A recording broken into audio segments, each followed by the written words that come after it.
వారికి గుర్తుండి కూడా ఉండవచ్చు. 98లో సుస్వాగతం ప్రివ్యూ షో చూశాను. నేను పవన్ కళ్యాణ్ గారి ఫ్యాన్ గా, అప్పటికి నేను రాజకీయాల్లోకి రాలేదు. నేను పవన్ కళ్యాణ్ గారితో ఒక సినిమా తీయాలని అనుకున్నాను. ఆ రోజు చాలా మందికి తెలియదు ఇది. భీమినేని శ్రీనివాసరావు గారు, పవన్ కళ్యాణ్ గారు, నేను ముగ్గురమే సుస్వాగతం ప్రివ్యూ షో చూసి సినిమాకి కమిట్మెంట్ అయ్యి రావటం జరిగిందని నేను నీకు తెలియజేస్తున్నా. చిలకలూరుపేటలో నేను ఇంతవరకు ఎప్పుడు చెప్పలేదు సార్ ఈ విషయం.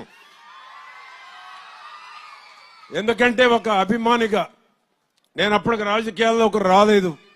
ఒక అభిమానిగా పవన్ కళ్యాణ్ గారితో సినిమా తీయాలని ఆనాడు ఒక ఆశయంతో, ఒక లక్ష్యంతో కలిశాను. వెళ్ళి ఎమ్మటే ఒప్పుకున్నారు. ఒకే 10 నిమిషాల్లో భీమినేని శ్రీనివాసరావు గారు కూడా మా పక్క విలేజ్ సార్, తాతపూడి, ఇక్కడే. ఆ విధంగా అది నేను ఇప్పటికి కూడా నెమరు వేసుకుంటా ఉంటాను. ఎందుకంటే అంతలోకి అనుకోకుండానే రాజకీయాల్లోకి వచ్చా. లేకపోతే పవన్ కళ్యాణ్ గారితో సినిమా తీసి ఒక సంచలనం సృష్టించేవాళ్ళమని కూడా నేను మీకు తెలియజేస్తున్నాను.